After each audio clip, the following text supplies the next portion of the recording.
Hello friends, स्वागत है आप सभी का हमारे इस यूट्यूब चैनल में। मैं हूँ प्रियंका। आज हम डिस्कस करने जा रहे हैं इंडियन पॉलिटी के रिगार्डिंग विभिन्न एग्जाम्स में पूछे गए PYQ प्रीवियस ईयर के क्वेश्चन पेपर है। इसी के साथ हम थ्योरी पार्ट पे इस वीडियो लेक्चर में कवर करते हैं, तो बने रहिए हमारे साथ। वीडियो आपको कंप्लीट रूप से देखना है। अगर आप बोर हो तो आपको पॉज करना है, पानी वानी पीना है, फिर कंप्लीट रूप से इसको देखना है। आपके एग्ज़ाम के लिए ये वीडियो लेक्चर है वो काफ़ी बेनिफिशियल है, वो रहने वाली है। अगर आप चैनल पर नए हैं तो प्लीज़ चैनल को सब्सक्राइब कीजिए एंड बेल आइकन को दबाना ना भूलें। क्लास है, इसकी स्टार्टिंग करते हैं। फर्स्ट आपसे क्वेश्चन पूछा गया है भारत के संवैधानिक विकास की प्रक्रिया के चरण में कि कौन से एक्ट के तहत कलकत्ता में सुप्रीम कोर्ट की स्थापना का प्रावधान है वो किया गया था।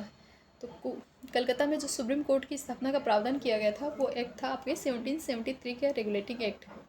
हम जानते हैं कि भारत में ब्रिटिश ईस्ट इंडिया कंपनी, जिसे हम कहते हैं ये ऐसी कंपनी, ये 1600 ईस्वी में भारत में व्यापार करने के लिए आती है। महारानी एलिजाबेथ प्रथम है, इसके चार्टर द्वारा इन्हें व्यापार करने के विस्तृत अधिकार दिए गए थे। कालांतर में ये 1765 के बाद में ये बंगाल, बिहार के और उड़ीसा के साइड के जो दीवानी राइट्स हैं वो भी प्राप्त कर लेती हैं। एंड भारत में व्यापार के साथ साथ बाद में कालांतर में ये राजनीतिक हस्तक्षेप करेगी और एक राजनीतिक जो प्रतिभाशाली, जो हम कहें कि पक्ष के रूप में इसके उभर के आएगी। भारत में बाद में 1857 के रिवल्ट होगा और क्राउन का शासन है वो आपको देखने को मिलेगा।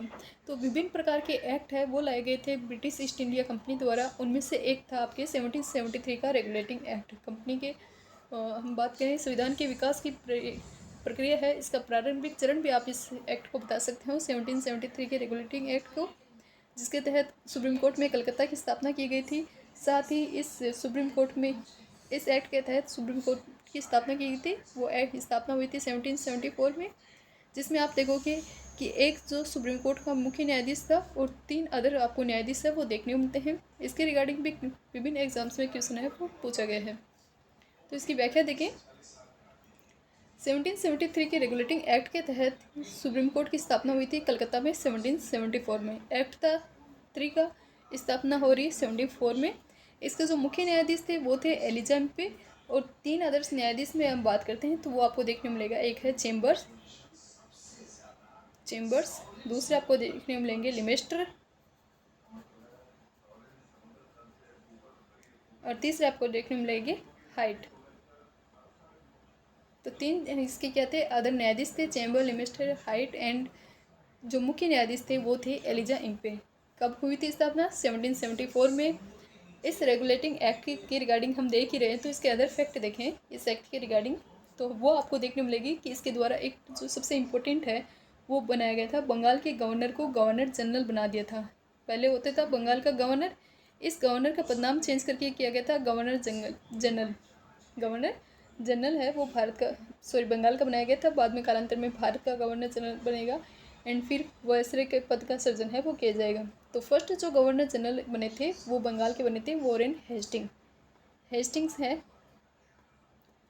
हेस्टिंग्स ये बंगाल के क्या बने थे, पहले गवर्नर जनरल है वो बने थे। इसके साथ ही जो अदर जो मद्रास और मुंबई वाली जो प्रेसिडेंसी है, इसके जो भी गवर्नर होते थे उनको भी इस बंगाल के गवर्नर के अंतर्गत लाया गया था। यानी कि एक प्रकार से कहें कि भारत की जो प्रशासन है, केंद्रीय प्रशासन, उसकी नींव इस आपके कहें एक्ट है इसके द्वारा रखी गई थी। कंट्रोल करने की कोशिश है वो पहली बार इस एक्ट के द्वारा की गई थी। कंपनी को प्रशासनिक और राजनीतिक कार्य के रूप में मान्यता है वो इसी एक्ट के अंतर्गत आप बता सकते हो कि दी गई थी।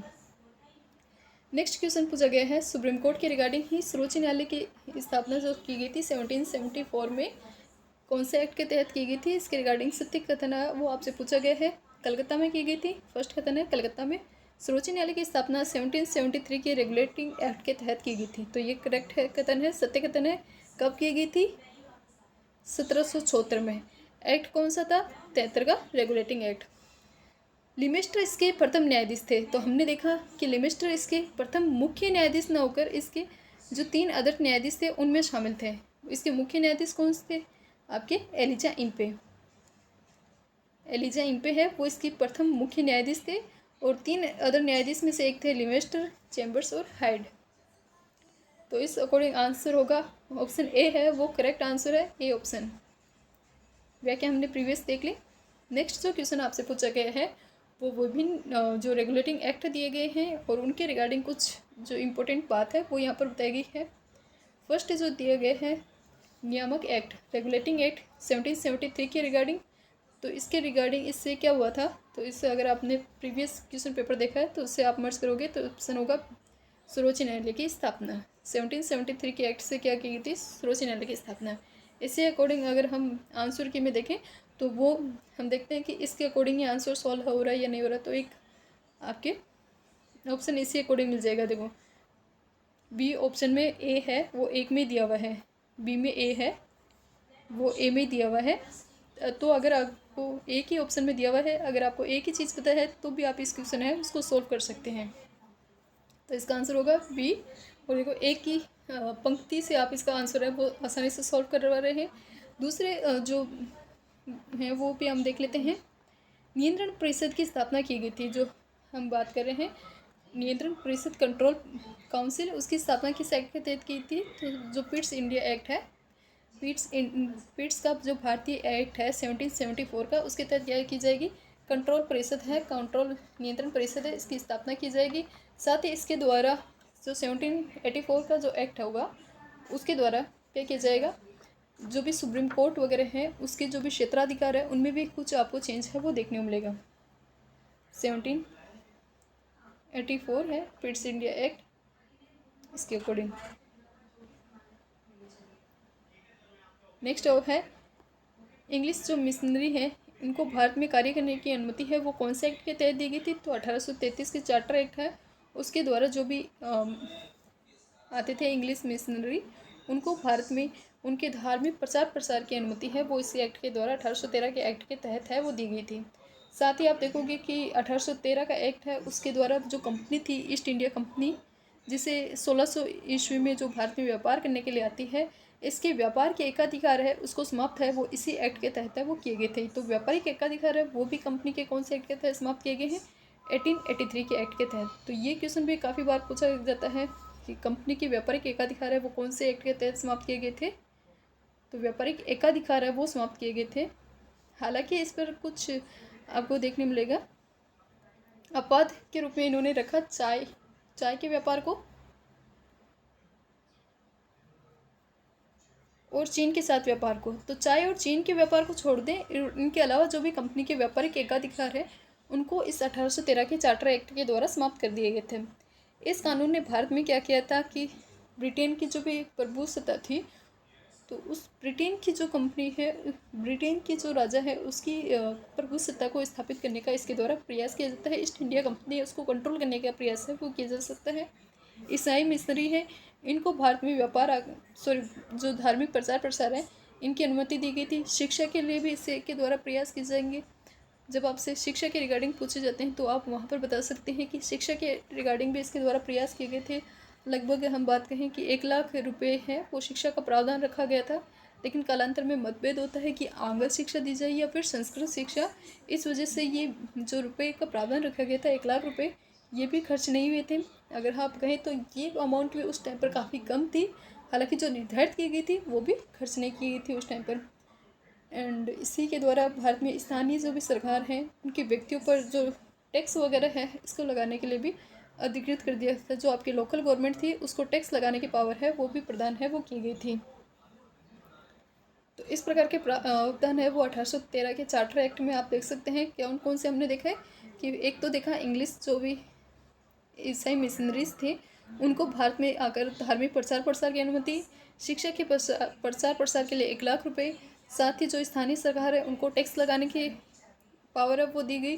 कोई अगर व्यापारी या फिर कोई भी व्यक्ति अगर टैक्स का भुगतान नहीं करता तो उससे दंड दिया जा सकता था। कंपनी के व्यापारिक एकाधिकार को समाप्त किया गया, हालांकि चाय और चीन के साथ व्यापारिक एकाधिकार है उसको बनाए रखा। तो ये सब किया गया था 1813 के चार्टर एक्ट के द्वारा। एंड ऑप्शन 4 चार्टर एक्ट 1833, इसके प्रावधान क्या थे, गवर्नर जनरल है इसकी परिषद में कानूनी सदस्य की नियुक्ति। तो गवर्नर जनरल की परिषद में एक कानूनी सदस्य की नियुक्ति है वो 1833 के चार्टर एक्ट के तहत की गई थी। हमने देखा कि जो रेगुलेटिंग एक्ट था 1793 उसके द्वारा बंगाल के गवर्नर को क्या बनाया जाता है, बंगाल का गवर्नर जनरल। वहीं 1833 के चार्टर एक्ट है, इसके तहत क्या किया जाएगा, इस बंगाल के गवर्नर जनरल को 1833 में बना देंगे भारत का गवर्नर जनरल। तो इंडिया का गवर्नर जनरल बना देंगे सीधा ही। फिर 1857 में क्या बनेंगे, रिवोल्ट होगा और 1858 के तहत क्या बनेगा, आपके वायसराय है, इसका पर्दा है वो सृजित किया जाएगा। तो इस सीरीज़ को भी आप साथ साथ हैं वो आपको ध्यान रखना है। और कौन बने थे भारत के प्रथम गवर्नर जनरल, वो बने थे बेंटिक। बंगाल के हमने देखा था कौन थे, हेस्टिंग्स है वो बंगाल के प्रथम गवर्नर जनरल थे। और भारत के कौन बने थे, बेंटिक महोदय बने थे। मद्रास और बम्बई वाले हैं वो अब कंप्लीट रूप से इनके कंट्रोल में है, वो आ जाते हैं। पहले इसको क्षेत्राधिकार दिया गया था, अब इनको कंप्लीट रूप से विधायिका संधि शक्ति है उनसे भी वंचित करके भारत वाले गवर्नर जनरल है यानी कि बेंटिक के कंट्रोल में ला दिया गया था। तो ये कुछ प्रावधान है वो 1833 के चार्टर एक्ट में आप देखोगे। साथ ही आप देखोगे कि जो भी कंपनी है, जो 1833 में कंपनी के व्यापारिक कार्यों को कंट्रोल करने का प्रयास किया गया था, अब उसके अदर जो भी राजनीतिक वगैरह प्रशासनिक निकाय है उनको भी कंट्रोल करने की कोशिश की जाएगी। कंपनी की जो भी व्यापारिक गतिविधियाँ हैं, व्यापारिक निकाय के रूप में की जाने वाली गतिविधियाँ हैं, उनको कंट्रोल किया जाएगा, उनको समाप्त किया जाएगा और विशुद्ध रूप से उसे क्या बना दिया जाएगा कि प्रशासनिक निकाय है वही बना दिया जाएगा। साथ ही इसके द्वारा 1833 में सिविल सेवक है उनके चयन के लिए भी खुली प्रतियोगिता का प्रावधान है वो रखा जाता है। जो वर्तमान में होती है ना यूपीएससी और अदर यूपीसीएस की एग्जाम्स है, उनके लिए जो खुली प्रतियोगिता का प्रावधान है वो भी रखा गया था, लेकिन अप्लाई नहीं हुआ था। अप्लाई बाद में कालांतर में कब होगा, 1854 में होगा, क्योंकि इस टाइम पर बोर्ड ऑफ डायरेक्टर्स है वो विरोध कर देते हैं, इसलिए वो प्रावधान है वो लागू नहीं हुआ था। तो ये सब अदर जो फैक्ट है वो भी हमने साथ ही कवर किए हैं। तो इस क्वेश्चन में हमने देखा 1773 के रेगुलेटिंग एक्ट के तहत आपकी क्या होती है, सुप्रीम कोर्ट की स्थापना होती है। इसमें सुप्रीम कोर्ट की स्थापना 1774 में होती है, कलकत्ता में होती है। मुख्य न्यायाधीश थे एलिजाइन पे, 3 अदर न्यायाधीश में चैम्बर्स, लिमेस्टर और हाइट का नाम आता है। पिट्स इंडिया एक्ट के तहत कंट्रोल परिषद है, नियंत्रण परिषद है, इसकी स्थापना होती है। 1833 के एक्ट के तहत ईसाई मिशनरी हैं उनको भारत में आकर व्यापार करने की अनुमति है वो दी जाती है। और 1833 के एक्ट के तहत गवर्नर जनरल है उसकी परिषद में एक कानूनी सदस्य है, इसकी अपॉइंटमेंट है वो की जाती है। तो करेक्ट आंसर होगा ऑप्शन बी। यहाँ व्याख्या में कुछ खास है वो नहीं दिया, इससे अच्छी व्याख्या हम डिस्कस कर लिए। नेक्स्ट जो यहाँ पर क्वेश्चन दिया गया है वो है शिक्षा के रिगार्डिंग। अभी हमने बात की थी शिक्षा के रिगार्डिंग प्रावधान है वो क्या थे, तो हमने 1813 की चार्टर एक्ट है उसमें देखा था 1 लाख रुपए का प्रावधान है वो रखा गया था। उसी रिगार्डिंग ये क्वेश्चन है वो आपसे पूछा गया है। निम्नलिखित में से भारत में एक अंग्रेजी शिक्षा की नींव है वो पड़ी थी, कौन से एक्ट के तहत पड़ी थी। फर्स्ट ऑप्शन 1813 के चार्टर एक्ट के तहत, second option general committee of public instruction 1823 के तहत, या फिर आंग्ल प्राची विवाद के तहत। आपको सही ऑप्शन है उसका चयन करना है। इसका करेक्ट ऑप्शन होगा ए बी, डी ऑप्शन है वो होगा 1 2 3 तीनों कथन है वो सत्य हैं। 1813 के चार्टर एक्ट है उसके तहत हमने देखा था 1 लाख रुपए का प्रावधान किया गया था। General committee of public instruction committee है 1823, इसके द्वारा भी अंग्रेजी शिक्षा के प्रयास किए जाते हैं। इसकी जिम्मेदारी है, इसके लिए जिम्मेदारी के लिए ये 1 लाख रुपए देने के ग्रांट की जो जिम्मेदारी की बात है वो की गई थी। और जो समिति गठित की गई थी उसमें 10 यूरोपीय सदस्य हैं वो शामिल किए गए थे। अध्यक्ष बनाए गए थे मैकाले को, लॉर्ड मैकाले को। तो 1813 के चार्टर एक्ट के तहत भारत में शिक्षा के प्रसार के लिए प्रति वर्ष 1 लाख रुपए के खर्च का प्रावधान रखा गया था। 1823 में एक कमेटी गठित की जाती है, general committee of public instruction. आप इसका स्क्रीनशॉट ले सकते हैं। General committee of public instruction का गठन कब किया जाता है, 1823 में, जिसके द्वारा जो भी शिक्षा के लिए प्रावधान रखे गए हैं, ग्रांट रखा गया 1 लाख, उसके खर्च की जिम्मेदारी दी गई थी। 10 यूरोपीय थे, अध्यक्ष कौन से थे, लॉर्ड मैकाले। इसके बाद में गवर्नर आता है आपके विलियम कैडविस बेंटिक, जिसके शासनकाल में 1835 में लॉर्ड मैकाले द्वारा इस प्रस्ताव को स्वीकृत कर लिया जाता है। और भारत में अंग्रेजी शिक्षा है उस शिक्षा के माध्यम है वो मान लिया जाता है। अंग्रेजी शिक्षा है उसको हाई एजुकेशन है इसका माध्यम मान लिया जाता है। भारत में आंग्ल यानी कि इंग्लिश शिक्षा के समर्थक हैं, उनके नेता हैं ट्रेवलिन थे। और जो प्राच्य शिक्षा थी उसके समर्थक है वो माने जाते हैं एस.टी. प्रिंसेस। तो आंग्ल शिक्षा के समर्थक किसके थे, नेता थे ट्रेवलियर।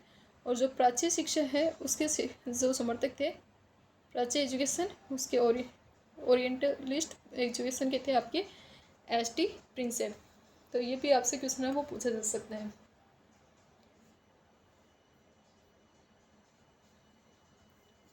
नेक्स्ट 5 नंबर का क्वेश्चन, किस एक्ट के तहत ब्रिटिश संसद ने चाय और चीन के साथ व्यापार को छोड़कर ईस्ट इंडिया की कंपनी के भारत के साथ व्यापारिक एकाधिकार को समाप्त किया गया था? तो 1813 है। इसके एक्ट के तहत कंपनी के जो भी व्यापार है इसको कंट्रोल करने की कोशिश है वो की गई थी, ऑप्शन ए। आपको ऐसे लग रहा होगा कि किसी क्वेश्चन में ज़्यादा डिटेल से व्याख्या की जा रही है, तो वो आपसे हम इसलिए कर रहे हैं ताकि जो आगे के जो नेक्स्ट क्वेश्चन है वो उसमें आपको इस प्रकार से देखने मिल जाएगा कि ये जो पॉइंट है कि रिपीटेड एग्जाम में पूछा गया है, तो वही पॉइंट हम है वो प्रत्येक क्वेश्चन में डिस्कस करेंगे। तो आपके क्या होगा, अच्छे से याद है वो हो जाएगा और आपको जो भी एक्ट है उसके रिगार्डिंग जानकारी है वो अच्छे से क्लियर हो जाएगी। तो 1813 के एक्ट है उसके तहत हमने देखा था 1 लाख रुपये शिक्षा के प्रावधान, कंपनी के व्यापारिक एकाधिकार उसको किया जाएगा, उसको कंट्रोल किया जाएगा। चाय और चीन के साथ व्यापार है उसको छोड़कर सभी जो व्यापारिक एकाधिकार है उनको समाप्त किया जाएगा। जो ईसाई मिशनरी हैं इनको धार्मिक प्रचार प्रसार की छूट है वो दी जा रही है। 1833 के एक्ट के तहत हमने देखा था भारत के गवर्नर जनरल है वो बनाया जाएगा। बंगाल के गवर्नर जनरल को क्या बनाया जा रहा था, भारत का गवर्नर जनरल। और फर्स्ट कौन थे, बेंटिंग महोदय थे, वो पहले क्या थे, भारत के गवर्नर जनरल बने थे। इसके अलावा हमने देखा था कि जो मद्रास और बॉम्बे थे उनको भी, मद्रास एंड बम्बई, इनके भी विधायिका संबंधी एकाधिकार है उनको समाप्त करके भारत के गवर्नर जनरल है उसके कंट्रोल में लाए जाने का प्रयास है वो किया जाएगा। साथ ही हमने देखा था जो कंपनी है उसके व्यापारिक जो भी गतिविधियां हैं उनको कंप्लीट रूप से समाप्त है वो किस में किया जा रहा है, 1833 के चार्टर एक्ट में। तो इस क्वेश्चन की व्याख्या देखें। 1813 के जो चार्टर एक्ट है उसके तहत ब्रिटिश संसद ने क्या किया था, चाय और चीन के साथ व्यापार है उसको छोड़कर ईस्ट इंडिया कंपनी के साथ व्यापारिक एकाधिकार है वो क्या कर दिए थे, समाप्त कर दिए थे। जबकि 1833 का जो चार्टर एक्ट है इसके बाद द्वारा समस्त व्यापारिक कार्य है वो समाप्त कर दिए जाएंगे और भविष्य में कंपनी क्या बन जाएगी, केवल एक राजनीतिक निकाय के रूप में ही बनकर रह जाएगी। तो ये आपसे वापस घुमा के क्वेश्चन पूछा जा सकता है कि या फिर कथन दिया जा सकता है इस प्रकार से कि 1813 में क्या कंपनी के समस्त एकाधिकार व्यापारिक एकाधिकार समाप्त कर दिए गए थे। तो आपको याद रखना है ये नहीं, केवल चाय और चीन वाले को छोड़कर अदर को कंट्रोल किया गया था। और कब किए गए थे, कंप्लीट रूप से समाप्त 1833 के चार्टर एक्ट के तहत।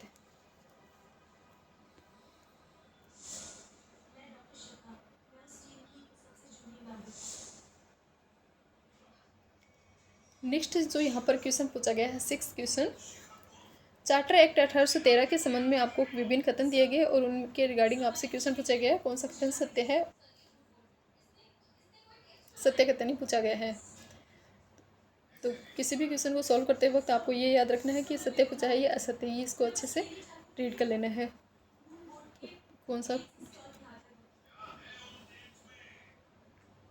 1813 के चार्टर एक्ट के रिगार्डिंग है वो पूछा गया है। भारत में ईस्ट इंडिया कंपनी के व्यापारिक एकाधिकार है इसको समाप्त एकाधिकार है क्या, 1813 के चार्टर एक्ट के तहत इसको एकाधिकार को चाय और चीन वाले को छोड़कर समाप्त कर दिया गया था। तो हमने देखा ये ऑप्शन है, ये करेक्ट है। इसने कंपनी पर एकाधिकार के लिए भारतीय राज्य क्षेत्र पर ब्रिटिश क्राउन की प्रभुसत्ता है इसको सुदृढ़ किया था। ये ऑप्शन भी सही है।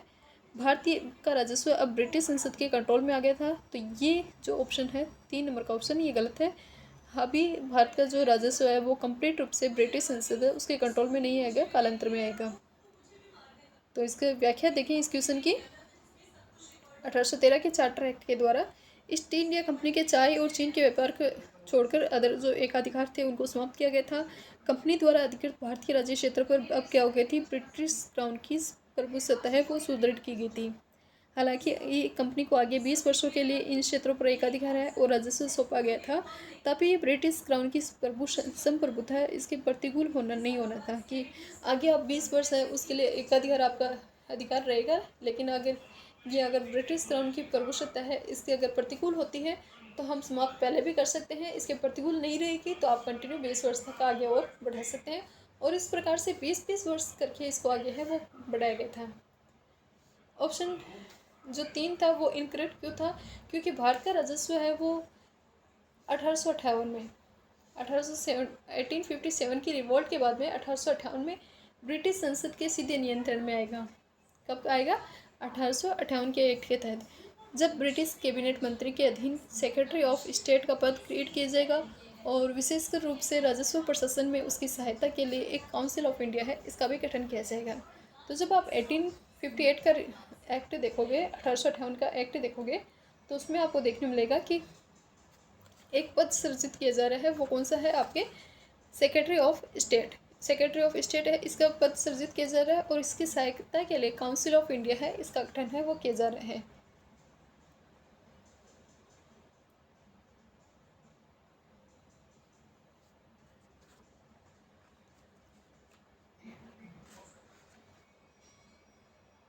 नेक्स्ट जो यहाँ पर क्वेश्चन पूछा गया है, किस अधिनियम ने भारतवासियों को अपने देश के प्रशासन में कुछ हिस्सा लेना है वो संभव बनाया था? तो इसका एक्ट, कौन से एक्ट ने भारतवासी हैं उनको जो भी कानून वगैरह है उसमें नियुक्त किया गया था?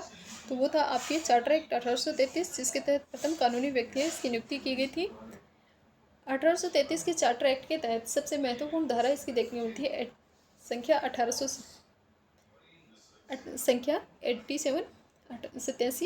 87 में, जिसमें कहा गया था कि किसी भी भारतीय अथवा क्राउन की देशज प्रजा को अपने धर्म, उसके जन्म स्थान, उसके वंशानुक्रम, उसके कलर अथवा उनमें से किसी एक कारणवश कंपनी के अधीन पद अथवा सेवा के अयोग्य नहीं माना जा सकेगा। कालांतर में राजनीतिक आंदोलन में 1833 के एक्ट की यह धारा है वो प्रशासन की भागीदारी में मुख्य आधार है वो बनी थी। तो 1833 के एक्ट में कालांतर में ये धारा वो प्रमुख रूप से रोल करेगी। कौन से 33 की धाराओं में सबसे महत्वपूर्ण धारा थी 87, जिसमें कहा गया था कि किसी भी भारतीय या फिर क्राउन की देशज प्रजा, कोई भी भारतीय हो या फिर कहें कि ब्रिटिश क्राउन है उसकी जो भी प्रजा है, यानी हमारे जो भारतीय उनको प्रजा कहा गया था, वो अपने धर्म के अकॉर्डिंग, अपने जन्म स्थान के अकॉर्डिंग, उनका कौन सा वंशानुक्रम है, उनकी कौन से वंश से वो रिलेटेड है, उनका कौन सा कलर है, या फिर कोई भी अदर रीज़न है, उसकी वजह से किसी भी कारणवश कंपनी के अधीन पद या फिर सेवा के अयोग्य है वो नहीं माना जा सकेगा। और इसी के तहत आप देखोगे कि बाद में कालांतर में खुली प्रतियोगिता का आयोजन है वो किया जाएगा, मैकाले समिति बनने की। ये पॉइंट है कि आपके लिए काफ़ी इंपॉर्टेंट है। ये क्वेश्चन है वो आपके किससे पूछे गए थे? आपके ऐतिहासिक पृष्ठभूमि के रिगार्डिंग है वो पूछे गए थे। संविधान की ऐतिहासिक पृष्ठभूमि है उसका किस प्रकार से फॉर्मेशन है वो होता है। कुछ अदर इम्पोर्टेंट फैक्ट अगर हम देखें, थोड़ा सा थ्योरी पार्ट देखते हैं, तो हम देखते हैं कि भारत में हमने फर्स्ट बात की 1600 कंपनी में आपके कौन से आ रहे हैं? ईस्ट इंडिया कंपनी आ रही है, ब्रिटिश ईस्ट इंडिया कंपनी है, इसे महारानी जो थी आपकी एलिजाबेथ प्रथम इसका नाम आता है। आपको वीडियो अगर लॉन्ग लगे तो एक बार क्या करना है, आपको पॉज करके पानी वानी पी के फिर बाद में इसको देख लेना है। तो लेकिन आपको क्या करना है, कंप्लीट रूप से देखना है, इसीलिए कंप्लीट रूप से देखने पर ही आपके लिए काफ़ी बेनिफिशियल ही रहने वाली है। आधा अधूरा देखकर फिर आप सोचो कि इसमें से एग्जाम में क्वेश्चन नहीं है, तो ऐसा नहीं होगा। कंप्लीट रूप से आपको इसको देखना है। 1600 ईस्वी में British east India company Bharat में व्यापार करने के लिए आती है। महारानी थी वहाँ की अंग्रेज महारानी एलिजाबेथ फर्स्ट, उसके द्वारा इन्हें व्यापारिक एकाधिकार है चार्टर है वो प्रदान किया गया था। फिर क्या होता है, 1764 में बक्सर वगैरह की वो युद्ध आप देखते हो। और उसके बाद में 1765 है, इसमें टाइम पीरियड आता है, तब यहाँ पर इन्हें बंगाल के, बिहार के और उड़ीसा इनके क्या प्राप्त हो जाते हैं, दीवानी राइट है वो प्राप्त हो जाते हैं। बंगाल, बिहार और उड़ीसा के इन्हें दीवानी अधिकार कब प्राप्त हुए थे? 1765 में प्राप्त हुए थे। इसके बाद में इनकी जो क्षेत्रीय शक्ति बनने की, क्षेत्रीय पावर है ये बनने लगी थी, क्षेत्रीय शक्ति के रूप में ये गठित हो गई थी। 1858 देखते हो 1857 के तो रिवोल्ट हुआ था, और इस रिवोल्ट के बाद में 1858 में बाद में क्या होगा, क्राउन का शासन है वो स्थापित होगा, ब्रिटिश क्राउन है ये स्थापित होगा, उसके द्वारा शासन है उसको कंट्रोल किया जाएगा। फिर ये कंटिन्यू रूप से आपको कब तक देखने मिलता है, जब तक अपन आज़ाद नहीं हुए थे 1947 तक आपको कंटिन्यू रूप से क्राउन का शासन है वो ही देखने मिलता है। उसके बाद में आप देखोगे कि कुछ महत्वपूर्ण एक्ट आप हम देखते हैं। सबसे पहले तो हम कंपनी के एक्ट देखते हैं।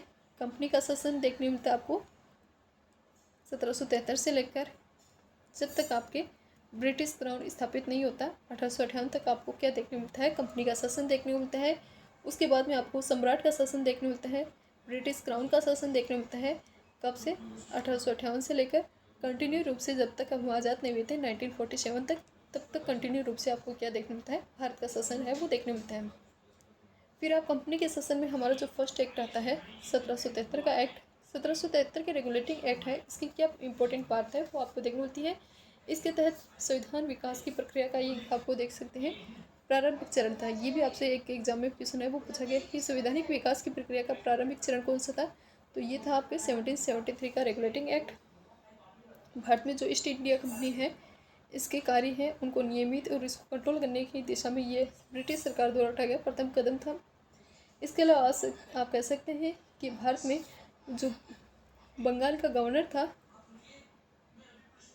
बंगाल के गवर्नर, इस गवर्नर का पदनाम भी इसमें चेंज किया गया था और क्या कर दिया गया था, गवर्नर जनरल बना दिया गया था। प्रथम जो गवर्नर जनरल बने थे वो आपके कौन बने थे, हेस्टिंग्स थे। ये क्या बने थे, बंगाल के प्रथम गवर्नर। इसके अलावा यहाँ पर सुप्रीम कोर्ट की स्थापना की जाएगी इसी एक्ट के तहत। 1774 में कहाँ की जाएगी, कलकत्ता में की जाएगी। एक मुख्य न्यायाधीश, 3 अदर न्यायाधीश, संख्या टोटल कितनी होगी, 4 है। मुख्य न्यायाधीश आपके कौन है, एलिजा पे, और 3 आदर्श न्यायाधीश में हमने नाम देखे चैम्बर्स, लिम्बेस्टर और हाइट के। इसके अलावा इस एक्ट के तहत जो भी कंपनी के निजी व्यापार करते थे कर्मचारी, तो कर्मचारियों के कार्य है उनको भी कंट्रोल करने का प्रयास है वो किया जाएगा। कर्मचारियों के निजी व्यापार है उसको नियंत्रित किया जा रहा है। देखो 73 के एक्ट के तहत कंपनी के जो कर्मचारी के व्यापार को कंट्रोल करेंगे। फिर आएगा 1813 का एक्ट, उसके तहत कंपनी के व्यापार को ही कंट्रोल करेंगे चाय और चीन वाले को छोड़कर। फिर आएगी 10 साल बाद में 33 में कंपनी के जो भी व्यापारी के कार्य थे उनको समाप्त करेंगे और विशेष रूप से क्या बन जाएगी, वो राजनीतिक निकाय है वो बन जाएगी। तो इस प्रकार से ये आप इसको सीरीज है वो देख सकते हो। और इसी टाइम पर क्या हुआ था, कोर्ट ऑफ डायरेक्टर्स है उसके माध्यम से ये कंट्रोल है वो किया गया था। तो कोर्ट ऑफ डायरेक्टर्स भी बन गई थी, इसकी स्थापना हो जाती है court of directors. Next page में लिख लेते हैं, ये यहीं पे लिखे कोर्ट ऑफ डायरेक्टर्स। तो ब्रिटिश सरकार द्वारा कोर्ट ऑफ डायरेक्टर्स है, इसके माध्यम से कंपनी पर नियंत्रण है। ये 1773 के एक्ट के तहत कंट्रोल है ये किया गया था, सत्ता वो किया गया था। इसके बाद में आप देखोगे एक एक्ट ऑफ सेटलमेंट आता है। एक्ट ऑफ जो सेटलमेंट था, जो बंदोबस्त कानून था वो आया था आपके 1781 में। इस एक्ट के तहत जो भी सुप्रीम कोर्ट के क्षेत्राधिकार वगैरह थे उनमें चेंज है वो आपको देखने मिलेगा। देखा कि जो 1781 का एक्ट है उसके तहत सुप्रीम कोर्ट के क्षेत्राधिकार में चेंज किया जा रहा है। साथ ही कुछ अदर क्षेत्राधिकार है जो आपकी गवर्नर जनरल की काउंसिल में होते थे, गवर्नर जनरल है उसकी काउंसिल में कुछ क्षेत्राधिकार है उनमें आपको चेंज है वो देखने मिलेगा। कौन कौन से आपको चेंज है वो देखने मिलेंगे कि सुप्रीम कोर्ट के क्षेत्राधिकार में आप देखोगे कि गवर्नर जनरल और काउंसिल है उनको इसमें क्या कर दिया गया था, इससे मुक्त कर दिया कि ये गवर्नर जनरल और काउंसिल है इसके जो भी मेंबर होंगे वो सुप्रीम कोर्ट के क्षेत्राधिकार में नहीं आएंगे। साथ ही इसमें कहा दिया कि आपके जो भी रेवेन्यू के रिगार्डिंग जो भी मामले होते हैं, राजस्व रिगार्डिंग जो भी मामले होते हैं, ये भी सुप्रीम कोर्ट के क्षेत्राधिकार से बाहर रहेंगे। तो गवर्नर जनरल और उसकी काउंसिल के मेंबर्स वगैरह हैं वो नहीं आएंगे। आपके रेवेन्यू के संबंधित मामले हैं वो सुप्रीम कोर्ट के क्षेत्राधिकार से बाहर रहेंगे। जो भी आपकी कलकत्ता है, कलकत्ता के निवासी हैं, इन कलकत्ता के सभी निवासी हैं वो आप इसके अंतर्गत ले सकते हो, लेकिन कौन नहीं लेंगे, राजस्व के मामले नहीं लेंगे। गवर्नर जनरल एंड काउंसिल है इसको आप इसके क्षेत्राधिकार में इंक्लूड नहीं करेंगे। एंड प्रांतीय न्यायालय है उसमें भी कुछ चेंज देखने मिलेगा। प्रांतीय न्यायालय है उनको बाद में किस में कंट्रोल में लाए जाएंगे, गवर्नर जनरल है इसके कंट्रोल में प्रांतीय न्यायालय हैं इनको लाया जाएगा। तो प्रांतीय न्यायालय तो इसके कंट्रोल में आ रहे हैं, गवर्नर जनरल की काउंसिल के कंट्रोल में, और गवर्नर जनरल इनकी काउंसिल है उसको नियम और विनियम के लिए अधिकृत किया जाएगा। 1 मिनट का ब्रेक।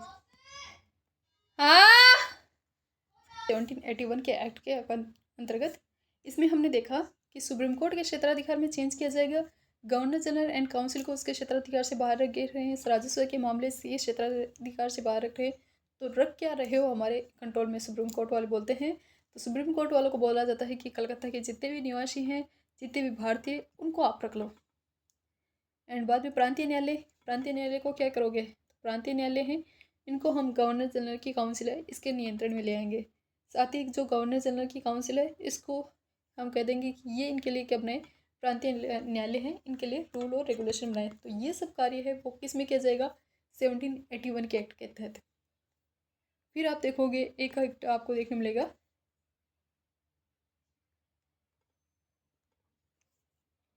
1786 का। 1786 का जब आप एक्ट देखते हो उसमें थोड़ा सा ही चेंज है वो आपको देखने मिलेगा कि जो भी आपकी लॉर्ड उस टाइम में आते हैं गवर्नर जनरल लॉर्ड कॉर्नवालिस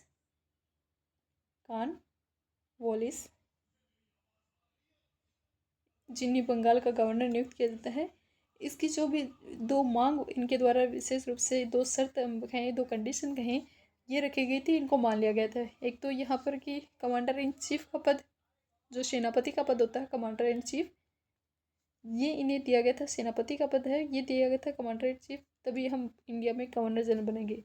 साथ ही इन्हें कहा गया कि आप विशेष मामले होंगे, जो कोई भी विशेष मामला होगा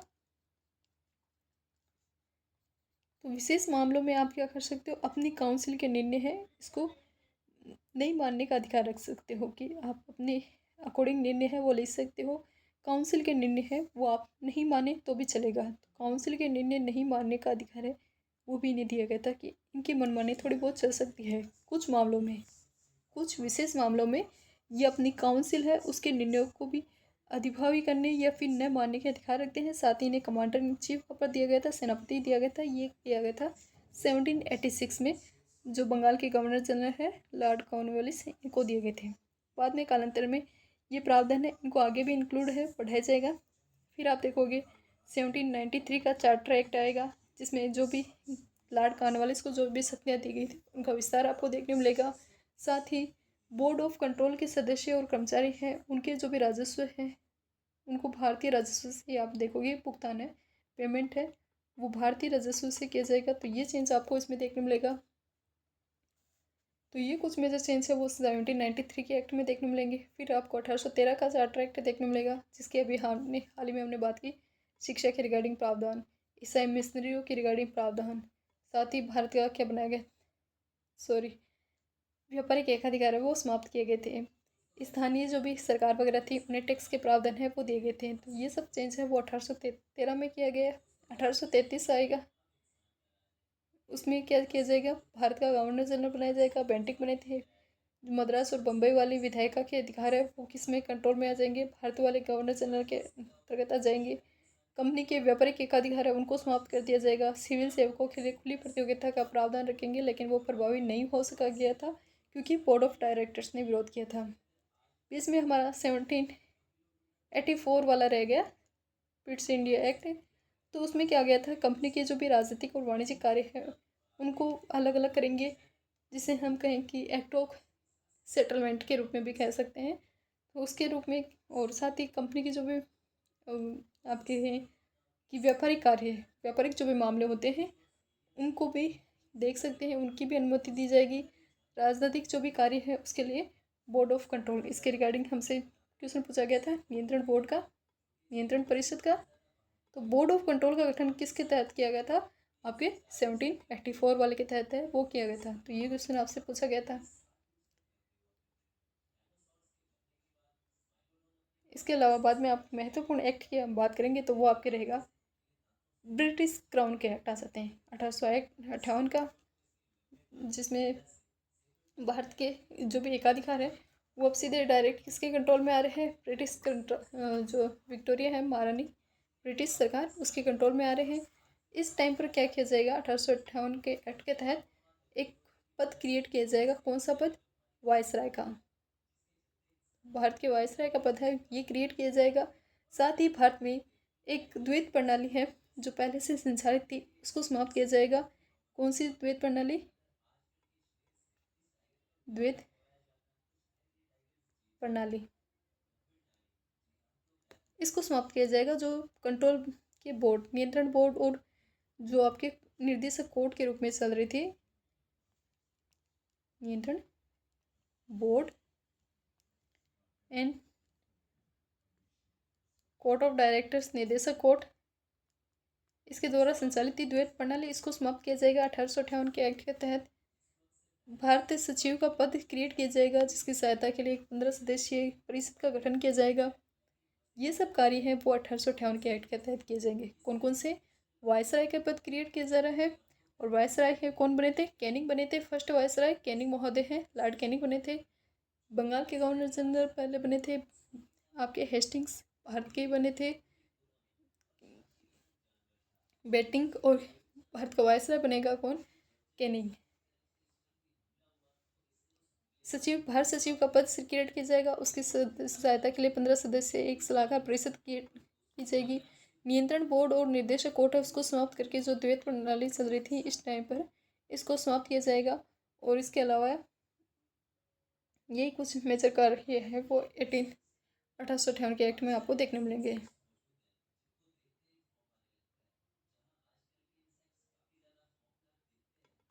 इसके बाद में आपको नेक्स्ट एक्ट देखने मिलता है, वो आपके आता है 1861 का एक्ट।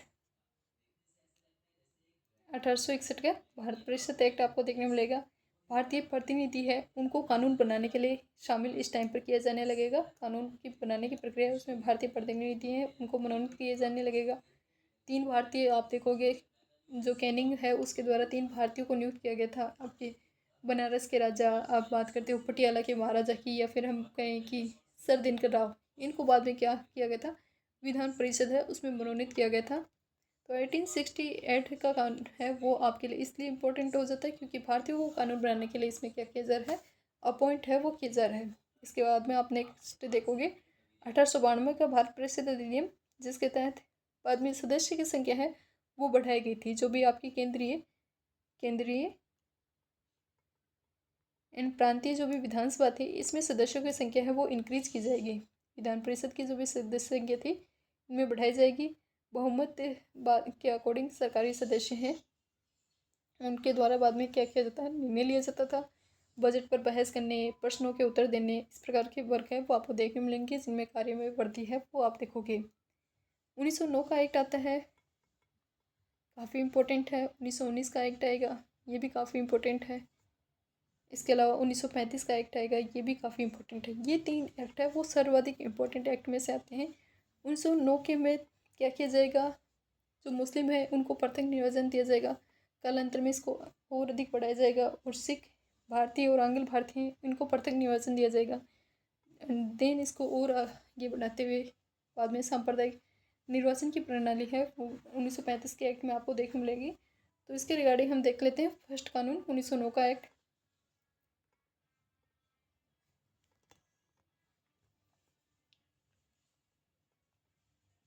इसके तहत क्या क्या इंपॉर्टेंट पार्ट है वो किए गए थे, फर्स्ट ऑफ ऑल वो लिख लेते हैं, देन हम इसको अच्छे से समझेंगे। फर्स्ट तो हमने देख लिया, एक तो इसमें जो भी मुस्लिम वगैरह हैं इनको पृथक निर्वाचन दिया जा रहा है। दूसरा इंपॉर्टेंट की फैक्टर इसमें देखने को मिलेगा आपको, विधान परिषद है इनकी संख्या में चेंज है वो देखने मिलेगा, चाहे वो केंद्रीय हो या फिर प्रांतीय हो।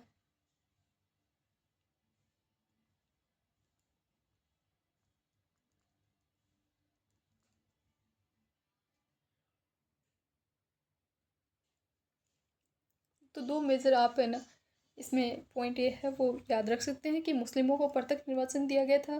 केंद्रीय विधान परिषद है इसमें सदस्यों की संख्या बढ़ाई गई, पहले होती थी 16 और उसको बढ़ाकर कितना कर दिया गया था? इस टाइम पर 60 कर दिया गया था। वही प्रांतीय विधान परिषद है इनकी भी संख्या है वो एक समान नहीं थी, इनमें भी इंक्रीज है वो किया गया था। और नेक्स्ट आप देखोगे कि जो केंद्रीय विधान परिषद है इसमें तो बहुमत बनाए रखा था, लेकिन प्रांतीय इसमें तो क्या रखा था? जो सरकारी सदस्य थे उनके बहुमत को बनाए रखा जाएगा। वहीं प्रांतीय वाले में क्या किया जाएगा? जो भी गैर सरकारी सदस्य हैं उनके बहुमत को इंक्रीज किया जाएगा, इनको अनुमति दी जाएगी। इसके अलावा जो भी विधान परिषद वगैरह थे इनके कार्यों में वृद्धि की जाएगी, इनका कार्य का विस्तार किया जाएगा। बजट पर प्रश्न पूछने का अधिकार इन्हें दिया जाएगा। अनुपूरक प्रश्न पूछने का संकल्प है वो रख सकते हैं। तो इस प्रकार के कुछ चेंज है वो आप 1909 के एक्ट में देखेंगे। नेक्स्ट हम बात करते हैं 1919 के एक्ट की। क्या इंपॉर्टेंट की फैक्टर हमें देखने मिलते हैं 1919 के एक्ट में। हमने देखा एक तो आपके पृथक निर्वाचन के रिगार्डिंग, साथ ही इसके जो सबसे इम्पोर्टेंट की फैक्ट आता है उसमें आता है आपके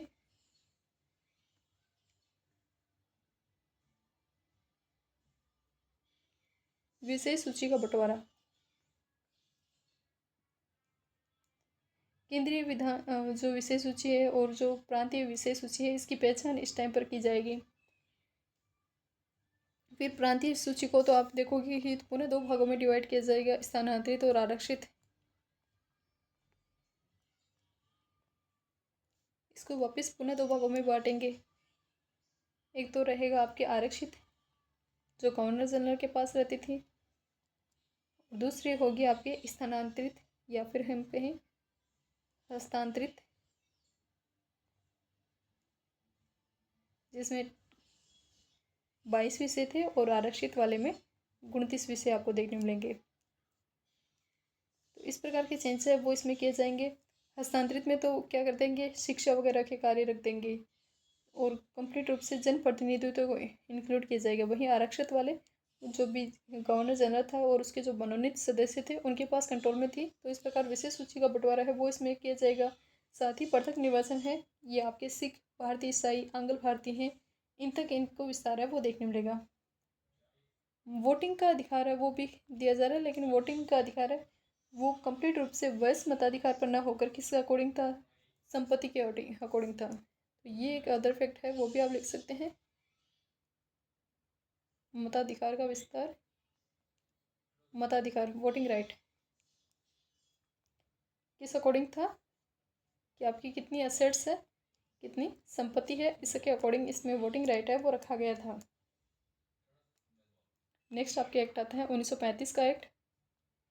हम वही की पॉइंट देख रहे हैं जो आपके विभिन्न एग्जाम्स में, रिपीटेड एग्जाम्स में क्वेश्चन है वो पूछे जाते हैं, उन्हीं को कवर कर रहे हैं।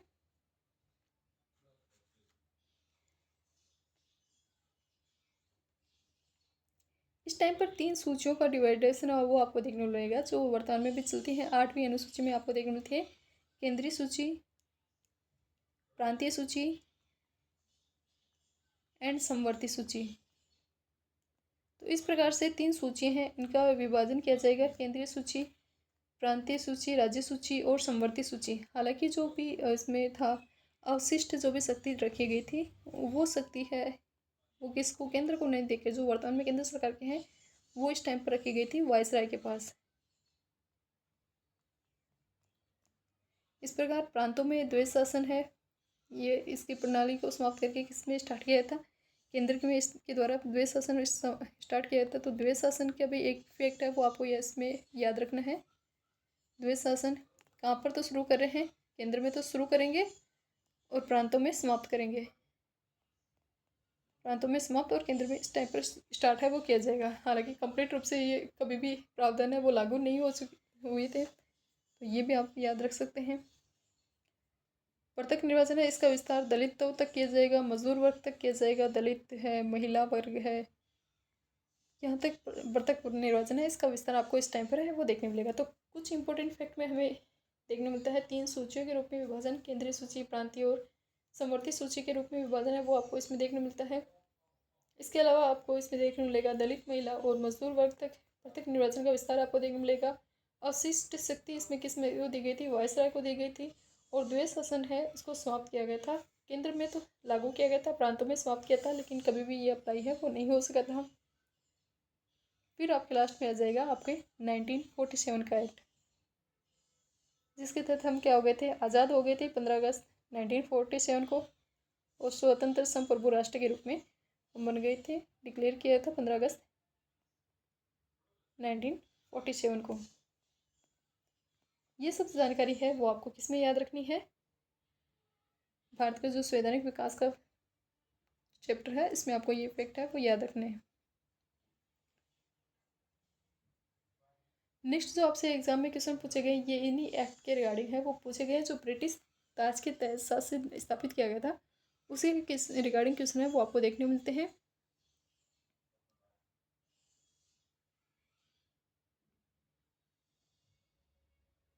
जो क्वेश्चन यहाँ पर पूछा गया है ब्रिटिश ताज के रिगार्डिंग वो पूछा गया है। भारतीय विधान परिषद में बजट के पर बहस करने की शक्ति है वो कब प्राप्त हुई थी? तो भारतीय विधान परिषद है, इसमें बजट पर बहस करने की शक्ति आपको कौन से एक्ट के तहत मिलेगी? ऑप्शन बी भारतीय परिषद एक्ट 1892। इसके तहत भारत को जो सबसे पहले बजट पर आपको बहस करने की परमिशन है वो दी गई थी। Option B. 1892 के भारत परिषद अधिनियम में भारतीय विधान परिषद है, इसके कार्यों में वृद्धि की जाती है, बजट पर बहस करने की शक्ति दी जाती है, वोटिंग राइट नहीं दिया जाता है। इस अधिनियम के तहत 6 दिन के पूर्व नोटिस पर कार्यपालिका है, इसमें आप प्रश्न पूछ सकते हैं, परंतु पूरक प्रश्न पूछने का अधिकार वो हाल में नहीं दिया गया था। सेकंड क्वेश्चन आता है, ब्रिटिश भारत में सांप्रदायिक प्रतिनिधित्व की व्यवस्था निम्नलिखित में से किस अधिनियम के द्वारा की गई थी? तो ब्रिटिश सांप्रदायिक निर्वाचन व्यवस्था है, ये कौन से एक्ट के तहत की गई थी? ऑप्शन बी माले मिंटो एक्ट है, उसके तहत है वो मुस्लिमों को पृथक निर्वाचन दिया गया था, जिससे क्या हो जाएगा सांप्रदायिक प्रतिनिधित्व की व्यवस्था है ये स्टार्ट हो जाएगी। बाद में कालांतर में इस पृथक निर्वाचन है इसमें विस्तार है वो किया जाएगा। तो 1909 के जो भारत शासन अधिनियम है उसी को क्या कहा जाता है? माले मिंटो एक्ट है वो कहा जाता है। वहीं 1919 वाले के एक्ट को क्या कहा जाएगा? मॉन्टेग्यू चेम्सफोर्ड एक्ट है वो कहा जाएगा। नेक्स्ट जो क्वेश्चन पूछा गया है,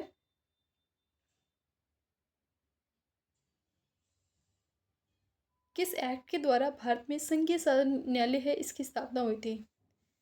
फर्स्ट हमने देखा था रेगुलेटिंग एक्ट, जिसके तहत सुप्रीम कोर्ट की स्थापना हो रही थी 1774 में। अभी क्वेश्चन पूछा गया है भारत में संघीय न्यायालय की स्थापना है वो कौन से एक्ट के तहत हुई थी? तो इनमें से कोई सा ही ऑप्शन है वो सही नहीं है। ऑप्शन डी उपयुक्त में से कोई सा नहीं। इस क्वेश्चन की व्याख्या देखिए, तो भारत में संघीय न्यायालय की स्थापना हुई थी 1937 में। जो भारत सरकार का एक्ट था 1935, उसके द्वारा भारत में संघीय न्यायालय की स्थापना की गई थी। फेडरल कोर्ट है वो स्थापित किए गए थे। कब बना था? पहला 1 अक्टूबर 1937 में। मुख्य न्यायाधीश इसके कौन थे? सर मॉरिस ग्रेवियर है, ये इसके प्रथम मुख्य न्यायाधीश थे। और 1935 का एक्ट इसमें नहीं ऑप्शन में दिया हुआ है, इसलिए ऑप्शन डी है वो इसका करेक्ट आंसर है, वो माना गया है। नेक्स्ट जो यहाँ पर क्वेश्चन पूछा गया है वापस फेडरल कोर्ट के रिगार्डिंग ये क्वेश्चन पूछा गया है, भारत में संघीय न्यायालय की स्थापना कौन से वर्ष हुई थी? तो ऑप्शन ए 1935 के एक्ट के तहत भारत में क्या हुई थी? संघीय न्यायालय की स्थापना वो हुई थी। और इसके आपसे नेक्स्ट एग्जाम में पूछा जा सकता है मुख्य न्यायाधीश कौन थे? तो सर मॉरिस ग्रेवियर है, ये क्या थे? इसके मुख्य न्यायाधीश थे। नेक्स्ट क्वेश्चन पूछा गया है केंद्र में द्वैध शासन है वो किस अधिनियम के तहत है वो स्थापित किया गया था? तो हमने देखा था 1935 का एक्ट, जिसके तहत प्रांतों में द्वैध शासन है वो समाप्त किया जा रहा था और केंद्र में द्वैध शासन रखा गया था। हालांकि ये व्यवस्था कभी भी लागू नहीं हुई थी, इसलिए ऑप्शन होगा सी, वो इसका करेक्ट आंसर होगा। भारत में 1935 के एक्ट के तहत केंद्र में द्वैध शासन है ये स्थापित किया जाएगा। एक नई अखिल भारतीय संघ की स्थापना की जाएगी। प्रांतों में द्वैध शासन है वो इस टाइम पर समाप्त किया जा रहा है। केंद्र में द्वैध शासन के तहत शक्ति है इनका विभाजन किया जाएगा, किसमें रूप में? आरक्षित और हस्तांतरित विषय के रूप में।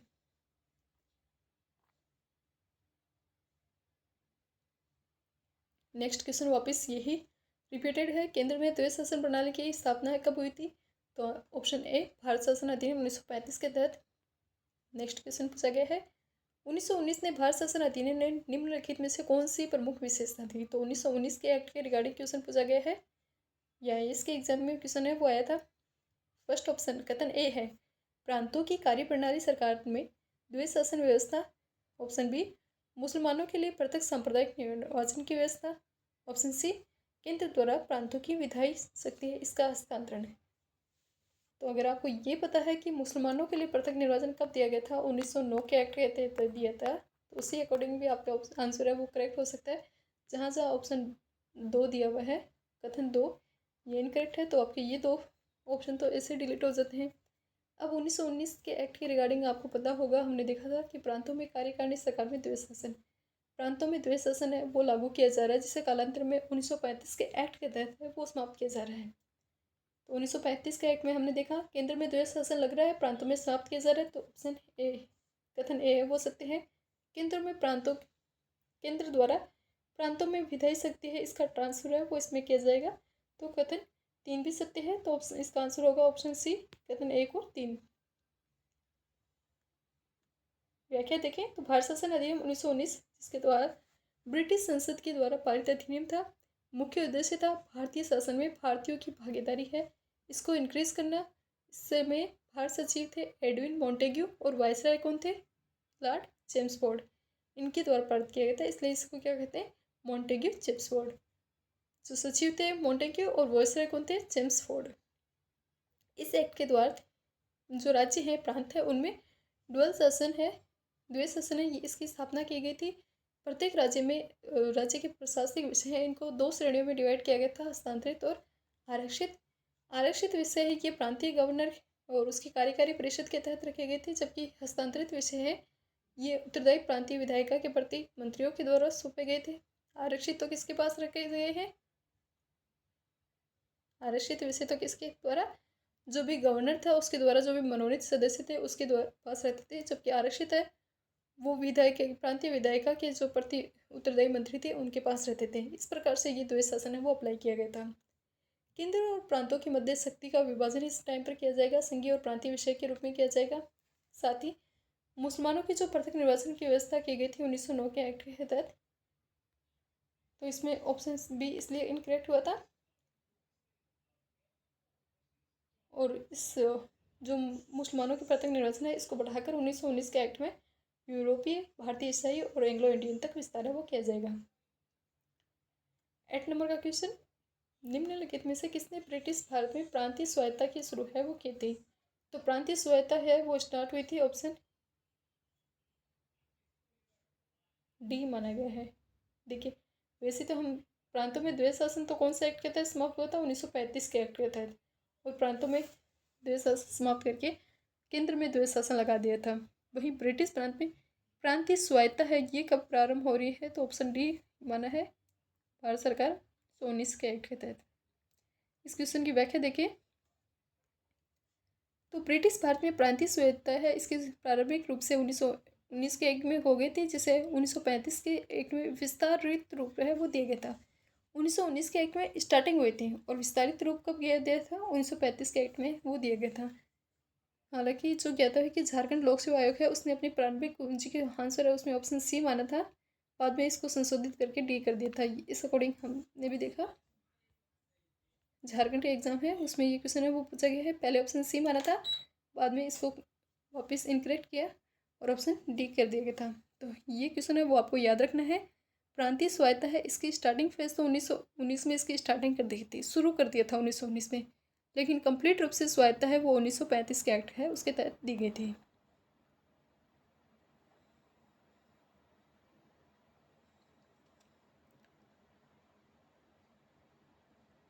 नेक्स्ट क्वेश्चन पूछा गया है, भारतीय विधान पालिका है इसमें प्रथम बार द्विसदन है, 2 सदन है वो कब बने थे? तो भारतीय विधान पालिका में प्रथम बार द्विसदन कौन से एक्ट के तहत बने थे? एक्ट था 1919 का भारत सरकार अधिनियम, उसके तहत भारत में विधान पालिका के 2 सदन बनेंगे, केंद्रीय और प्रांतीय।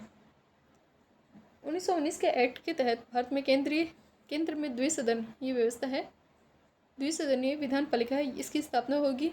ऊपरी सदन होगा आपके राज्य परिषद, काउंसिल ऑफ स्टेट, और जिसमें प्रथम बैठक से 5 वर्ष की टाइम पीरियड रखा गया था। इस अधिनियम द्वारा 18 इसकी धारा थी 18, उसके तहत 60 सदस्यों में से अधिकतम 20 सदस्य क्या थे? सरकारी होते थे। और निचला सदन क्या था? केंद्रीय विधानसभा, सेंट्रल लेजिस्लेटिव असेंबली। तो 2 सदन इसमें गठन किए गए थे 1919 के एक्ट के तहत। कौन कौन से? एक तो केंद्र में 2 सदन है वो हो रहे हैं। ऊपरी सदन था आपके काउंसिल ऑफ स्टेट, राज्य परिषद, और जो निम्न सदन था, निचला सदन था केंद्रीय विधानसभा, सेंट्रल लेजिस्लेटिव असेंबली। प्रथम बैठक से इसका जो टाइम पीरियड रखा गया था वो था 3 वर्ष। काउंसिल ऑफ स्टेट का जो टाइम पीरियड रखा था वो था इसकी बैठक से लेकर 5 वर्ष तक का। सेंटर ऑफ लेजिस्लेटिव असेंबली का टाइम पीरियड रखा गया था इसकी बैठक से लेकर, प्रथम बैठक से लेकर 3 वर्ष तक का। नेक्स्ट जो पॉइंट है वो है भारत सरकार अधिनियम 1919 की धारा 19 के तहत मूलतः 140 सदस्यों का प्रावधान था, जिनमें से 100 निर्वाचित रखे जाने थे और 40 मनोनीत थे। अधिकतम 26 तो क्या थे? सरकारी और अदर गैर सरकारी। तो 140 सदस्यों का प्रावधान है वो इस एक्ट के तहत रखा था। 100 तो अपन होंगे इलेक्टेड, 40 को आप मनोनीत करोगे। इन 40 में से भी 26 तो होंगे सरकारी, और जो रिमेनिंग रह गए हैं अराउंडिंग 14 के अराउंडिंग लगभग, ये क्या रहेंगे, गैर सरकारी सदस्य हैं, वो होंगे अपॉइंट। 1919 के एक्ट के क्रियान्वयन हेतु बने नियम। 1919 का एक्ट है, इसके क्रियान्वयन हेतु बनी नियमों के तहत राज्य परिषद में सदस्यों की संख्या है 60 है, इसमें से 33 के निर्वाचित और शेष है वो 27 मनोनीत होने का प्रावधान है, वो भी इस एक्ट के तहत है वो रखा गया था। जबकि केंद्रीय विधान जो सभा थी उसमें सदस्यों की संख्या को बढ़ाकर कालांतर में 143, 102 निर्वाचित, 41 मनोनीत, फिर वापस 145 किया गया था। तो ये इसमें कुछ चेंज है, वो आप अपने अकॉर्डिंग देख लेना, स्क्रीनशॉट आप अपने अकॉर्डिंग ले सकते हैं। उल्लेखनीय है कि दोनों सदनों में मनोनीत सदस्यों में से एक एक बरार से निर्वाचित होने वाले सदस्य भी थे, यानी बरार जो लोकेशन थी उससे निर्वाचित होने वाले एक एक सदस्य को भी रखा गया था। गवर्नर जनरल है वो मनोनीत करता था, मनोनीत सदस्यों को कौन अपॉइंट करता था, जो भी आपके गवर्नर जनरल होते थे वो मनोनीत करते थे। बरार से मनोनीत होने वाले सदस्य के निर्वाचित होने के कारण अन्य उल्लेखों में निर्वाचित सदस्यों की संख्या में शामिल कर लिया जाता था। नेक्स्ट क्वेश्चन पूछा गया है, केंद्र में कौन सा एक्ट द्विसदनीय विधायिका लाएगा। तो केंद्र में कौन से एक्ट के तहत द्विसदनीय विधायिका लाई गई थी। ऑप्शन सी 1919 के एक्ट के तहत 2 सदन बने थे, हमने अभी बात की इसी के रिगार्डिंग। नेक्स्ट क्वेश्चन है 1919 के एक्ट के रिगार्डिंग ही पूछा गया है, और 1935 दोनों के कथन दिए हुए हैं। 1919 के मॉन्टेग्यू चेम्सफोर्ड सुधारों में 21 वर्ष की अधिक आयु की सभी महिलाओं को वोटिंग राइट की संस्तुति दी गई थी। तो नहीं, ये ऑप्शन कहता है वो गलत है, क्योंकि संपत्ति का जो राइट था उसके अकॉर्डिंग वोटिंग राइट है वो दिए जा रहे थे। तो ये कथन आप इनकरेक्ट मान सकते हैं, क्योंकि हमने देखा मताधिकार किस अकॉर्डिंग उस टाइम पर दिया जाता था, आपके असेट्स के अकॉर्डिंग। 1935 में गवर्नमेंट ऑफ इंडिया एक्ट है, उसमें विधानमंडल में महिलाओं के लिए आरक्षित स्थानों का प्रावधान रखा गया था।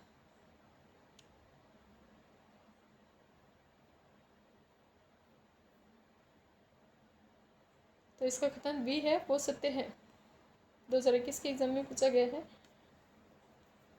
1935 के गवर्नमेंट ऑफ एक्ट है, उसमें विधानमंडल में महिलाओं के लिए आरक्षित स्थान है वो रखे जाने लगे थे। मॉन्टेग्यू चेम्सफोर्ड सुधारों के रूप में अभिहित भारत सरकार है 1919, उसने महिलाओं को मताधिकार तो प्रदान किया था, परंतु सीमित वर्ग की महिलाओं को दिया था, वयस मताधिकार पर आधारित नहीं था, इसलिए कथन एक सत्य नहीं था। बी कथन सत्य था, क्योंकि 1935 के भारत सरकार अधिनियम ने सांप्रदायिक निर्वाचन प्रणाली है उसको विस्तार किया था, दलित, महिला, श्रमिक वर्ग तक इसको विस्तार किया था, और विधानमंडल में भी उनके लिए विशेष रूप से स्थान है वो आरक्षित किए थे। नेक्स्ट क्वेश्चन है, भारतीय सिविल सेवा के संदर्भ में निम्नलिखित कथनों में से कौन सा कथन है वो सत्य है। भारत सरकार अधिनियम 1919 में भारतीय सिविल सेवा के लिए एक अलग परीक्षा का प्रावधान रखा गया था जो भारत में होनी थी। नेक्स्ट ऑप्शन है, भारतीय सिविल सेवा के लिए 1941 में भारतीयों को प्रतिशत यूरोपीय वासियों से अधिक था। तो क्या भारतीय जो थे उनका परसेंटेज यूरोपीय वासियों से अधिक था। तो इस अकॉर्डिंग तो ये देखने पर ही पता चल रहा था ये इनकरेक्ट होना चाहिए, ऑप्शन बी है।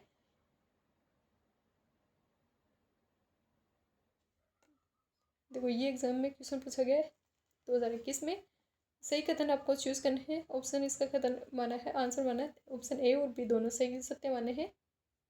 भारतीय सिविल सेवा में 1941 में भारतीयों का प्रतिशत यूरोपीय वासियों से, जो 1941 में पूछ रहा है, स्टार्टिंग में तो कम था, लेकिन हम 1947 तक तो आज़ादी हो जाते हैं, तो जैसे जैसे हम आज़ादी की तरफ जाएंगे तो परसेंटेज है वो भी इंक्रीज होगा। इसकी व्याख्या देखें तो भारत में आधुनिक मेरिट जो सिविल सेवा ICSI इसका प्रारंभ है वो 1854 में होता है। लंदन में सिविल सेवा आयोग की स्थापना की जाती है। लंदन में क्या किया जाता है, सिविल सेवा आयोग की स्थापना 1854 में की जाती है। 1855 में इस हेतु प्रतियोगी परीक्षा है वो वहाँ पर आयोजित की जाती थी, पहले लंदन में आयोजित की जाती थी। भारतीयों की लगातार मांग के बाद में भारत में न होकर ये कहाँ पर होती रही, लंदन में होती रही। फिर होता है भारत सरकार का अधिनियम 1919, जिसके प्रावधान के तहत 1922 में ICS की परीक्षा है वो भारत में होनी थी, पहले इलाहाबाद में, बाद में दिल्ली में। 1930 के दशक में यूरोपीय वासी इनकी उपलब्धता भारतीय सिविल सेवा में कम होती जाती है। 1930 तक आते आते यूरोपीय की परसेंटेज कम होता है, भारतीय का परसेंटेज इंक्रीज होता है, और 1941 तक तो ये स्पष्ट रूप से है वो देखने लग जाता है, स्पष्ट रूप से भारतीय इनका प्रतिशत है वो इंक्रीज होगा। जो इंडियन सिविल सर्विस है इसकी स्टार्टिंग कब होती है? 1854 में होती है। कहाँ पर होती है? लंदन में होती है। पहले परीक्षा वहाँ पर आयोजित होती थी, कालांतर में 1919 के एक्ट के तहत इंडिया में होने लगी थी। नेक्स्ट क्वेश्चन पूछा गया है, केंद्रीय विधानसभा है, इसका निम्नलिखित में से कौन सा या कौन से निर्वाचन भारत शासन अधिनियम 1919 के तहत हुआ था? केंद्रीय विधानसभा में इलेक्शन हुए थे, वो कौन से एक्ट के तहत हुए थे? 1919 के एक्ट के तहत कब हुए थे? तो option A 1926, option B 1937, option C 1945, option D कौन सा है? ऑप्शन डी नहीं, तो कौन से कथन है वो सत्य है? तो इसका आंसर होगा ऑप्शन ए और सी। 1926 और 1945 है, इनमें केंद्रीय विधानसभा का चुनाव हुआ, वो भारत शासन अधिनियम 1919 के तहत होगा। तो 1926 और 45 है, 45 है, इसमें केंद्रीय विधानसभा का चुनाव भारत शासन अधिनियम 1919 है उसके तहत होंगे।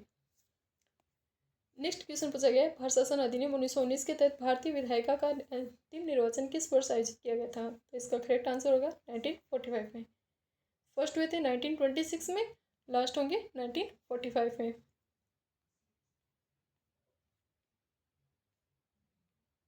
नेक्स्ट क्वेश्चन है, राष्ट्रपति की अध्यादेश निर्गत करने की शक्ति है वो किससे प्रेरित है? तो 1935 के शासन के एक्ट है उसके तहत प्रेरित है, या आप ऐसे भी मान सकते हो क्योंकि मैक्सिमम जो हमारे जब कॉन्स्टिट्यूशन बना था, संविधान बना था, तो सबसे ज़्यादा प्रावधान है वो 1935 के एक्ट के तहत ही रखे गए। तो उस अकॉर्डिंग भी आप इसका आंसर है वो लगा सकते हैं। हमने जब संविधान बनाया तो अलग अलग देशों से क्या लिए थे? हमने प्रावधान लिए थे, सबसे ज़्यादा प्रावधान है वो 1935 के एक्ट के तहत लिए थे। व्याख्या देखें तो यद्यपि ब्रिटिश भारत है उसमें गवर्नर जनरल है, इसको 1861 में भारत परिषद अधिनियम से ही विधान परिषद की अनुमति के बिना अध्यादेश जारी करने की शक्ति दी गई थी। तो जो ऑर्डिनरी बिल होते हैं, अध्यादेश जारी करने की शक्ति है, ये गवर्नर जनरल को कब दी गई थी? 1861 में। भारतीय संविधान में राष्ट्रपति है, इसको अध्यादेश जारी करने की शक्ति है वो अनुच्छेद 123 है उसमें दी हुई है, और राज्यपाल को भी इसके तहत जो अध्यादेश है वो जारी करने की शक्ति दी हुई है विभिन्न राज्यों में, वो है आपके 213 के तहत। बराबर चेक कर लेना, मेरे अकॉर्डिंग होना चाहिए, शायद 213 है, उसी एक्ट के अनुच्छेद के तहत जो भी आपके राज्यपाल है उनको दी गई है अध्यादेश की पावर, और राष्ट्रपति को कौन से आर्टिकल के तहत दी गई है? 123 के तहत। भारत सरकार अधिनियम 1935 से ये प्रावधान लिए गए। भारत सरकार अधिनियम 1935 की कौन सा सेक्शन था? धारा थी, सेक्शन था 42 और 43, उसमें ये अध्यादेश के पावर है वो लिखे गए। तो 1935 का जो एक्ट था उसकी धारा थी 42, 43। वर्तमान में अपनी कॉन्स्टिट्यूशन की धारा है राष्ट्रपति के लिए 123 और राज्यपाल के लिए 213।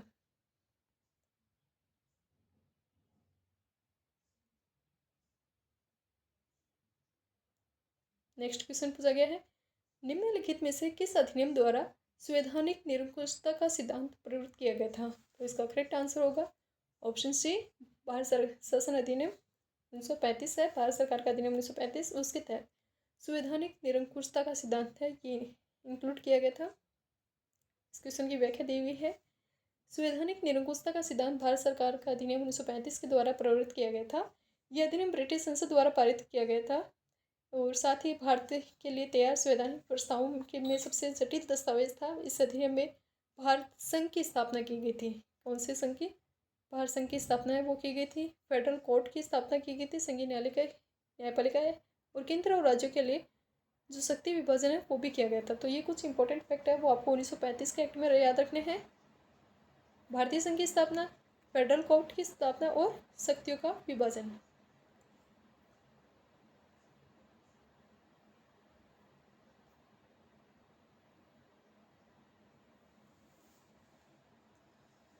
एक घंटे की हमारी क्लास हो गई है,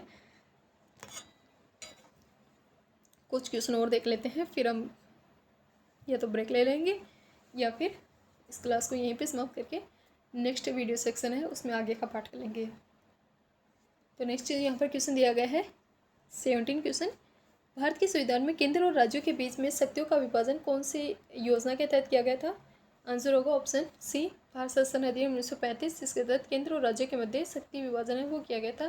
3 सूचियाँ थी, संघ सूची, राज्य समवर्ती सूची। हमने पहले जब हमने थ्योरी पार्ट कवर किया था तो हमने उसमें डिटेल से जानकारी है वो कवर की है, तो आप इसे प्रीवियस बैक करके वीडियो है वो देख लेना, इसी वीडियो लेक्चर में आपको देखने मिल जाएगी। फिर आपको नेक्स्ट क्वेश्चन पूछा गया है 18वां क्वेश्चन, भारत सरकार का अधिनियम 1935 की मुख्य विशेषता कौन सी नहीं थी। 2016 में ये क्वेश्चन पूछा गया है, अखिल भारतीय संघ की स्थापना का प्रावधान, तो ये तो प्रावधान रखा गया था। इनकरेक्ट ऑप्शन है वो चूज़ करना है, सही नहीं थी। तो अखिल भारतीय संघ की स्थापना का प्रावधान तो रखा गया था। अवशिष्ट विषय है वो प्रांतीय विधायकों को आवंटित किए गए थे, तो नहीं। इस टाइम पर जो अवशिष्ट विषय थे वो अवशिष्ट शक्ति किसके पास रहती थी, आपके वायसराय के पास। वायसराय को क्या दी गई थी, अवशिष्ट शक्तियाँ वो दी गई थी। सी ऑप्शन, प्रांतीय स्वायत्ता का सूत्रपात का संकेत था। हाँ, क्योंकि 1919 में थोड़ी सी स्वायत्ता दी थी, 35 में विस्तार कर दिया था। प्रांतीय स्तर पर द्वैध शासन प्रणाली उसको समाप्त करके केंद्र में लागू किया था। हाँ, ये ऑप्शन भी सही है, केंद्र में लागू करने का प्रयास किया लेकिन कंप्लीट रूप से अप्लाई है वो नहीं हो सका था, इसलिए इस क्वेश्चन का आंसर क्या है, ऑप्शन बी वो इनकरेक्ट है। नेक्स्ट क्वेश्चन पूछा गया है, संघीय व्यवस्था केंद्र में द्वैध शासन भारत में लागू करने के कौन से एक्ट के तहत की गई थी। तो प्रीवियस क्वेश्चन के अकॉर्डिंग ये सॉल्व कर सकते हैं, 1935 के एक्ट के तहत की गई थी। नेक्स्ट है, अखिल भारतीय संघ के स्थापित करने का प्रावधान है वो कब शामिल किया गया था। तो उसी प्रीवियस क्वेश्चन से 1935 के एक्ट के तहत किया गया था। नेक्स्ट वापस रिपीटेड क्वेश्चन है, एक अधिनियम जिसने भारत में संघीय शासन की व्यवस्था की, तो लैंग्वेज चेंज की है, लेकिन पूछा किसके रिगार्डिंग है, अखिल भारतीय संघ के रिगार्डिंग, फेडरल कोर्ट के रिगार्डिंग, जो सभी प्रावधान किसके तहत किए गए हैं, भारत सरकार अधिनियम 1935 के तहत। 1935 के एक्ट के तहत संघ में अवशेष शक्तियाँ हैं वो किसको दी गई थी। तो अवशेष शक्ति किसको दी गई थी, आपके अवशेष शक्तियाँ दी गई थी आपके वायसराय को। तो उसके रिगार्डिंग आपको ऑप्शन चूज करना है, संघीय विधानसभा, प्रांतीय विधानमंडल, गवर्नर जनरल या प्रांतीय गवर्नर। तो करेक्ट आंसर होगा option C, governor general. Option के अकॉर्डिंग इसमें आपको देख लेना है गवर्नर जनरल था या क्या था, क्योंकि वायसराय से पहले जो भारत में पद चलता था वो गवर्नर जनरल के अकॉर्डिंग चलता था। तो इस अकॉर्डिंग ये इसमें क्वेश्चन है वो IAS के एग्जाम में पूछा गया 2018 में, और UP PCS में भी वापस मेंस में वापस रिपीटेड, ये 2000 पहले 2008 में पूछा था और IAS में 2018 में पूछते, तो इस अकॉर्डिंग आपको याद रखना है। और वायसराय ऑप्शन में नहीं दिया तो ऑप्शन आपको क्या करना है, गवर्नर जनरल। नेक्स्ट क्वेश्चन पूछा गया है, कौन सा एक एक्ट है भारत नहीं कौन सा प्रावधान भारत शासन अधिनियम 1935 में स्वीकार किया गया था, महत्वपूर्ण और स्थायी अवयव नहीं है। कौन सा जो 1935 के एक्ट में नहीं था, देश में लिखित संविधान, विधानमंडल के लिए निर्वाचित जवाबदेह प्रतिनिधि, संघ की योजना का विचार, या विधानमंडल के लिए सरकारी सदस्यों का नॉमिनेशन। तो इसका आंसर होगा लिखित संविधान, क्योंकि भारतीय शासन अधिनियम 1935 में स्वीकार किया महत्वपूर्ण और स्थायी अवयव नहीं था, वो ऑप्शन ए होगा, लिखित संविधान का प्रावधान। विधानमंडल के लिए निर्वाचित और जवाबदेही प्रतिनिधि थे, संघ की योजना का विस्तार हमने देखा, अखिल भारतीय संघ बनाया जा रहा था, नॉमिनेट सदस्य हैं उनको नियुक्त किया जाना। तो इसके रिगार्डिंग व्याख्या देखें तो भारत शासन एक्ट 1935 जिसमें देश के एक लिखित संविधान का उल्लेख नहीं था। भारत में लिखित संविधान कब बना है, 1947 में, जब हम आज़ाद हो रहे थे तो हमें कॉन्स्टिट्यूशन बनाने की में लगा, तो हमने बाद में कॉन्स्टिट्यूशन बनाया। 15 अगस्त 1947 को हम संप्रभु के रूप राष्ट्र के रूप में स्थापित हुए। पहले जब विभाजन के टाइम था तब 2 डोमिनियन स्टेट थी, और कालांतर में बाद में हम कंप्लीट रूप से संप्रभु राष्ट्र है वो बन जाते हैं। इस अकॉर्डिंग जो ऑप्शन है वो आंसर ए रखा है, इसमें करेक्ट आंसर। भारत के लिए संविधान का सर्वप्रथम प्रयास है वो क्रिप्स मिशन द्वारा किया गया था, ये भी आप पॉइंट है वो याद रख सकते हैं। नेक्स्ट क्वेश्चन पूछा गया है, गवर्नमेंट ऑफ एक्ट 1935 का गवर्नमेंट ऑफ एक्ट है वो क्यों इम्पोर्टेंट है। तो इसमें ऑप्शन दिए हुए हैं, ए भारतीय संविधान का प्रमुख सोर्स, बी भारत को स्वतंत्रता मिली, नहीं स्वतंत्रता तो कब मिल रही है, 47 में मिल रही है, संविधान का प्रमुख सोर्स है वो ऑप्शन ए है वो सही होगा। नेक्स्ट है, भारत विभाजन उल्लेखित, तो ऐसा कोई विभाजन का प्रावधान नहीं लिखा गया था 1935 वाले में। रियासत समाप्त, रियासत तो भैया अभी समाप्त नहीं हो रही, क्योंकि हम देखते हैं बाद में कालांतर में होगी। तो ऑप्शन ए है वो इसका करेक्ट आंसर होगा। भारत का जो संवैधानिक ढांचा है ये बहुत कुछ 1935 के शासन पर आधारित है।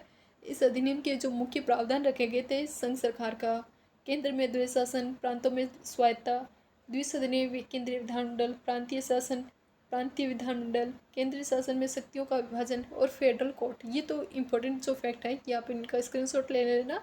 यह काफ़ी बार रिपीटेड क्वेश्चन है, वो आपको देखने मिलेंगे।